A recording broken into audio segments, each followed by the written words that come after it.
On dit que c'est de la faute du coût du travail. Alors il y a 30 ans, c'était une question assez simple à trancher. La droite, les libéraux, disaient que oui, c'était la faute du coût du travail, la gauche, les socialistes, disaient que non, c'était pas la faute du coût du travail, et les centristes allaient, comme d'habitude, là où le vent les portait.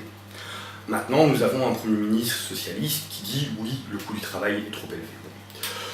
Moi, je pense que, à des exceptions près, sur lesquelles je reviendrai, c'est généralement faux. Pourquoi ? Parce que la productivité a augmenté de manière absolument incroyable, et que les gains résultant de cette productivité, la richesse qui est créée, est captée par ce qu'on appelle les détenteurs des moyens de production, c'est-à-dire par les actionnaires.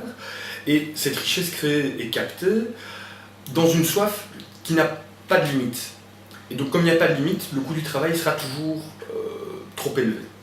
Petite parenthèse par rapport au fait que l'augmentation de la productivité, c'est selon moi une des grandes causes de l'augmentation du mal-être au travail, mais ça je crois que c'est un sujet à part entière, il vaut mieux y revenir dans une vidéo séparée. Alors, je crois que le coût du travail, c'est le prix de notre solidarité, c'est le prix de notre cohésion sociale, ou en tout cas de ce qu'il en reste.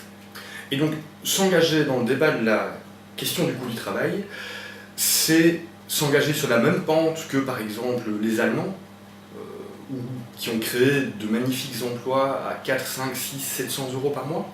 C'est s'engager sur la même pente que les pays de l'ancien bloc de l'Est, où il n'y a pas ou très peu de protection sociale, ou qu'en Asie, où la situation est encore pire. Alors, je parlais d'une exception.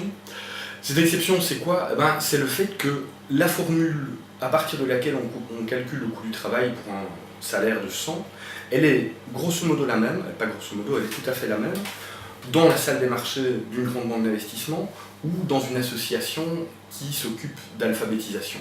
Alors il y a quelques petits mécanismes correctifs, mais c'est tout à fait marginal. Ça, c'est un vrai problème, puisque ça veut dire que ça rend l'engagement et le développement d'activités d'alphabétisation ou culturelles, ou bref des activités de terrain qui ne génèrent pas de bénéfices pour des actionnaires, ça rend l'engagement et le développement de ces activités extrêmement difficiles. Poser la question du coût du travail, c'est un choix politique en soi. Je crois qu'il y a moyen de poser d'autres choix si on s'informe et si on a envie d'agir.